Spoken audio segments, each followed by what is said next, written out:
You're a world traveler. You go to China every here and now. What is wrong about the analysis on China now? Everybody's talking about it, but it seems to be almost a cacophony. Yeah, the hardest part with China, I generally find, is that I think people understand very well that there are massive misallocations of capital. The hardest part is that how do you make that investable? And I think, I'm very much of the view that it's going to end poorly. I don't really, I don't do this, but I don't have any meaningful investments in China, mainly because I don't think for a retail investor, certainly, or an average investor, it's really all that investable. The question is, do the currency reserves that they have allow them to get away with behavior and misallocations of capital longer than one would ordinarily expect? And at what point do the laws of physics, the laws of economics, catch up to them? I think, generally speaking, it's been a poor idea. It's been a bad idea to bet against China for too long. Unless, of course, there's commodity price inflation. And at that point, generally speaking, that's when China growth really starts to take a hit.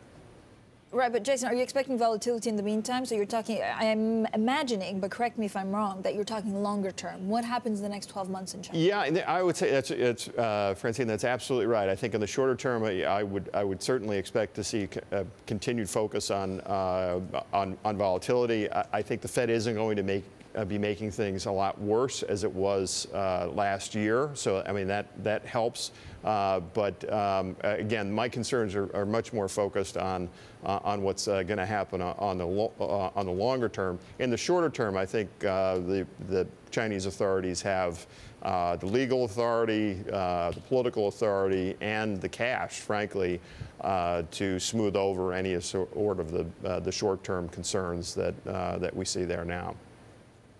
Jason, you talk about it being a bad idea to bet against China. Is it a bad idea for the president-elect to pick a fight with China? Well, that's a little different, and I think because that's. I think the end game is a little bit different because it's more focused on jobs and it's more focused on political, certainly political goals than it would be on financial goals. My own opinion is that China needs the U.S. much more than the U.S. needs China. It is a symbiotic relationship. Yeah. It should be a symbiotic relationship, but we are certainly going to get a test.